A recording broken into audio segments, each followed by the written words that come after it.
pourquoi vous avez reculé sur le renforcement des pouvoirs du Premier ministre? Non en fait bokkul comme ni ma la wax boo liiree les termes de référence yi ñu defoon boole wuñ ko woon ci point yu ñu war a waxtaanee moo tax ba nga gisee ci terme de référence yu bees yi ginnaaw bi nit ñi defaree seen input nature juridique du régime politique du ñun ñoo ko fa waxtaanee. donc da ngeen ko ci loolu bokkul ci dialogue bi bu amee peut-être yeneen liggéey ci war a am c'est dans le cadre d'autres travaux peut-être sur les institutions mais en tout cas pour le moment dans le cadre de ce dialogue-là on n'a pas voulu parler de vraiment de sur l'article 80. sur l'article 80 la mooy article 80 lan lay wax actuellement. non indiwuma sama constitution xaaral ma dem léegi non amul problème xamul tax ma laaj la ko waaw xamul tax ma laaj la ko jarul nga aventure xamul tax ma laaj la ko. L'article 80 réprime les troubles à l'ordre public et les actes et manœuvres de nature à compromettre la sécurité publique xam lu tax may taxaw ci loolu. may mun a nga déglu ma. parce que mu ngi fii moo gën a jege li nekk fii ci code bi moo gën a jege li ngay wër ci internet bi en fait. n'est-ce pas. pourquoi ngeen reculer si.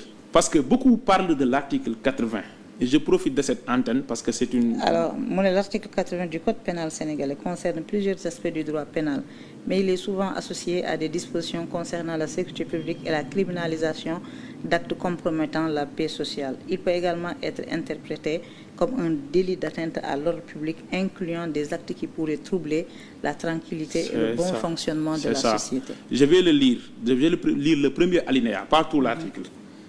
L'article 80 dit que, parce que c'est la loi de 99 ans, les autres manœuvres et actes de nature à compromettre la sécurité publique ou à occasionner des troubles politiques graves, à enfreindre les lois, seront punis d'un emprisonnement de 3 ans au moins et de 5 ans au plus, et d'une amende de 100 000 à 1 500 000 francs. Pourquoi les gens, quand ils parlent de l'article 80, dañuy insinuer c'est l'offense au chef de l'État? Non, c'est pas l'offense au chef de l'État. Ouais, xam waxuma yow. moo tax ma laaj ci question boobu. L'article 80 réprime les actes et manœuvres de nature à compromettre la sécurité publique mais loolu am na ci bépp réew nit mun na poser acte buy compromettre la sécurité publique waaw wala déet. waaw nit mun na poser wala muy nekk di lal ay pexe ay manœuvres yoo xamante ne mun na compromettre la sécurité publique wala muy occasionner ay troubles politiques graves loolu maanaam problème bi du existence su infraction bi loolu mooy benn. Après l'opposition a dit que nañu wax ci article 255 et suivant du code pénal. L'opposition n'a jamais parlé de l'offense au chef de l'État parce que l'offense au chef de l'État mu ngi ci article 254 mi ngi nii je peux montrer ça sur caméra bi. L'article 255 parle des. Bamba indil ma sama constitution bi dama ko fàttee indaale. C'est le code pénal. L'article 255 parle de la diffusion de fausses nouvelles. L'article 258 mooy réprimer diffamation y compris contre les particuliers mais diffamation contre les particuliers est-ce que dafa war a dañ et l'opposition dit que nañ dindi les articles 255 et suivants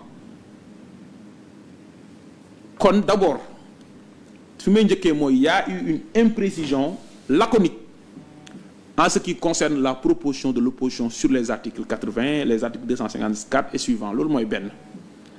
Deuxième bi mooy ñun waxuñu ne bu ñu ko dindi wala nañu ko dindi dañu ni may mu ne l'année dernière il y a eu un dialogue boo xam ne ñu ngi ko tuddee woon les assises de la justice lépp lu jëm ci réforme yu jëm ci code pénal ak code de procédure pénale waxtaanee nañu ko fa ba nit ñi jël ci ay conclusions du ci dialogue bi nañ ko war a waxtaanaatee loolu mooy deuxième point bi. beneen point bi mooy may mun a yaa ngi fàttaliku 2021 ak 2022 bi ñu jëlee ay articles ci code pénal ak code de procédure pénale jël manifestation yi assimiler ko à des pratiques ou des actes terroristes loolu moo waral ñun Pastef ñu topp ñëpp dañ cee boole woon association de malfaiteurs en relation avec une entreprise terroriste ñun ñëpp man mii ñun ñëpp loolu waruñ koo laal code pénal bi actuellement dafay réprimer la mendicité sauf nga exercer ko ci ay conditions ci yenn lieux yi ak yenn jours yi détournement de deniers publics am na ñuy laaj ne dañ ko war a criminaliser donc bu ñu waree def la refonte du code pénal dañ ko war a def dans le cadre de travaux spécialement dédiés à la réforme du code pénal et du code de procédure pénale c'est comme ça qu'on légifère mais tëb rek supprimer leen article 80 pour lan ñu. mais xam nga lan moo tax article 80 bi. beneen bi mooy ma daaneel parce que lu tax ma lay laaj la mooy article 80. wax ji ñuy wax ne le président Ousmane Sonko dafa waxoon ne article 80 nañ ko dindi bi muy wax lan la ci teg ku accepté wul critique waroo nekk chef de famille sax wala chef d'état kon boobu mu ngi koy boole ak délit offense au chef de l'État ci la doon renvoyer fekk c'est pas l'article 80 qui parle d'offense au chef de l'État. xam la moo tax. donc il n'a jamais parlé dans le sens que l'article 80 comme tel ni ñu ko bindee ci code pénal bi au Sénégal nañu ko dindi. man d'accord man sama position personnelle mooy d'accord ma ñu dindi ko. L'offense au chef de l'État qui est une institution. Oui. Je ne pense pas que les hommes politiques dañuy nekk di demander à ce que ñu dindi ko. Ils ont demandé ça. C'est une institution qui doit être protégée. Et c'est ce qu'ils ont demandé ñoom. waaw léegi xam nga la moo tax ñu gars yi am préoccupation pour l'article 80. Et yéen vous l'avez vécu. Beaucoup de manifestations yoo xam ne dañ leen arrêté. Mais dañ leen condamné sur la base de l'article 80. Pour des délits mineurs, pour une manifestation non autorisée, il y a des gens yoo xam ne dañ leen condamné ne dañoo indi des troubles graves à l'ordre public ak des atteintes à l'ordre public ak affaires yooyu. Souvent les régimes en place dañuy user de l'article 80 pour mettre au ñuf des opposants loolu moo tax gars yi am préoccupation pour que ñu dindi article 80 bi. Maintenant s'il y a un citoyen qui se rend coupable d'un délit de trouble grave à l'ordre public ou à l'ordre social, mais kooku y a des dispositions du code pénal sénégalais yoo xam ne mën na ko jël en charge. Comme yan mais comme yan. non am na yeneen le trouble à l'ordre public de yii la yii mooy. waaw mais l'article 80 la compromission à la sécurité publique yii la. article 80 c'est un article fourre-tout xoolal dañ ne il est associé à des dispositions concernant la sécurité publique et la criminalisation d'actes compromettant la paix sociale. Il peut également être interprété comme un délit d'atteinte à l'ordre public, incluant des actes qui pourraient troubler la tranquillité et le bon fonctionnement de la société. Dafa bëri luñ ci gàll donc facilement nga def une manifestation non autorisée nga génn def benn affaire nga nekk homme politique nguur gi soxla la da nga leen sonal ñu jël la teg la article 80 yóbbu la en prison. Non. Et ça vous en avez été victime. waroon ngeen ànd ci ñu dindi ko beneen wax parce que li lay tax ñu yóbbu la en prison mooy article 139 mooy wax ne bu ñu viser les articles 56 à 100 du code pénal le procureur bu requérir le mandat de dépôt le juge est tenu de placer sous mandat de dépôt xam nga yaa ngi indi beneen débat. code pénal. te loolu dans les assises de la justice nit ñi waxtaanee nañ ko ba pare sur la lim. loolu ça va être pris en charge dans les assises de la justice. comme moom laa lay wax parce que li ngay wax ne mooy tax ñu yóbbu la kaso. mais acte 80 mooy parce que article 80 dafa nekk ci diggante 56 à 100 du code pénal te article 139 moo ne article yooyu noonu diggante 56 ba 100 xam nga 80 ci la bokk. bu ko viser le mandat de dépôt est obligatoire. waaw loolu tam dañ ciy taxaw premièrement assise de la justice yi nit ñi bi ñu paree conclusion yi nañ limiter pouvoir du parquet muy benn.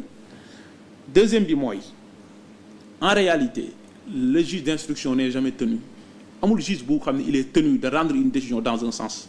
Je te donne deux exemples manifestation yi amoon 2023 am na benn juge je le cite parce que référence la parce que jurisprudence la Makhabari il était juge d'instruction au tribunal de grande instance de Pikine Guédiawaye am na suñuy jeunes yu doon manifester Kër Massar ay mag sax Pikine Guédiawaye ñu poursuivre leen visa article yi mu def leen sous contrôle judiciaire bàyyi leen ñu ñibbi biñ ko waxee xam lu mu wax daf ne article bi daf ni sur les réquisitions dûment motivées du ministère public mooy parquet kan mooy apprécier est-ce que les réquisitions sont dûment motivées dûment motivées le juge c'est le juge qui l'apprécie benn ñaareel bi mooy juge bi bu koy parquet di demander placement sous mandat de dépôt du tëb rek demander ko de bu koy demander mu ouvrir information judiciaire daf koy jox li ñuy wax un réquisitoire introductif bi ñaar la diw mii wala x laay topp pour telle infraction daal di laaj mesure de garde damay demander nga placer ko sous mandat de dépôt su ko neexee mën na trouver une parade mooy lan ordonnance de refus d'informer mën na jàpp ne man du ma tijji information judiciaire su boobaa kan nañuy place sous mandat de dépôt donc moo tax suñu architecture actuelle bi am imposé wul juge d'instruction bu jël ay responsabilités am nga placé ku la neex sous mandat de dépôt li may wax nii lu leer la mënu ko dindi parce que les références sont là les faits sont là et les décisions ont été rendues dans des juridictions sénégalaises. les politiques bu ñuy demander ñu léegi nag li ma après tout maa ngi la koy wax dañu ne lii ñun ñoo ko war a waxtaanee fii les assises de la justice waxtaan nañ ci ba pare tiré nañ ci ay conclusions. mais xam nga les politiques bu ñuy demander ñu légiférer wala ñu revoir certaines dispositions. du code pénal. C'est parce que dañuy wax par expérience.